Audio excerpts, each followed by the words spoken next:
इसको देखते हुए, like India always has a neighbor first policy, or after you also said Vasudhaiva Kutumbakam. So, does India have any intention or any plan to help these neighbors to complete their MD7 and to achieve their? We are always willing to share our knowledge, to help anyone who requires any assistance in capacity building, in knowledge sharing, even in infrastructure.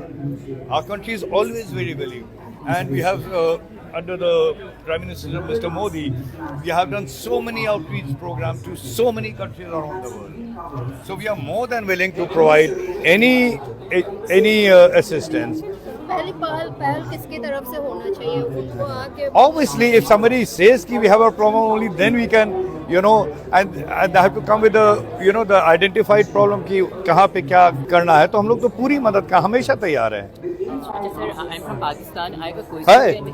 Can climate diplomacy help Pakistan and India tackle smog issue and biodiversity issue? What issue? Smog issue. Smog issue. New Delhi में भी बहुत है, Yes. Lahore में भी बहुत है. See, for smog issue, we need a two-pronged approach. Firstly, we need a alternative solution for the farmers. An option that what can they do with their produce. And after that, after providing the solution, we need a strong legal framework so that we can control and monitor this. Legal framework between India and Pakistan and the joining. No, I'm talking about a legal framework within the country, so that first of all you have to give the farmers the option and the solution, and then provide and then make a legal framework to make those solutions binding. But can India and Pakistan sit together and make a legal framework? Because दोनों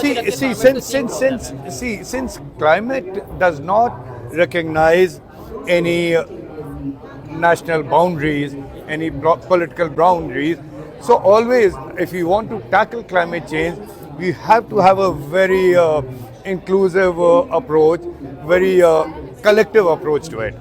It has to involve all governments, all countries. Only then we can tackle the problem. And when we sit across the table, it is an interchange of ideas. It is an interchange of solutions which have come from years and years of hard work that can be then applied. So that is why this exchange has to be there for knowledge sharing, for capacity building. SAARC Male declaration जो कि basically smoke के बारे में बात करता है, आपको लगता है वो रिवाइव हो सकता है क्योंकि इशू स्मोक का बहुत ज़्यादा है? SAARC Male declaration is about smoke. See, I'm sure if given the proper impetus and focused approach of human good, of course it can be revived. Do you think India can make this happen? Can actually address air pollution effectively? But we are already doing that.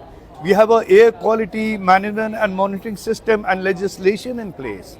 We are trying to combat the ill effect of climate change through all possible means. And as far as peace with nature is concerned, we are encouraging an organic way of farming, natural way of farming.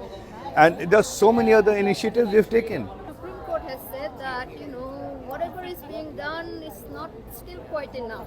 So how do you plan to... See, now enough is a very subjective issue. The important thing is that we have started this process, and we have started it, with very strong focus. Now, when we talk about climate change has not come about in 5, 10, 20, 25 years. Climate change has come about in, almost half a century.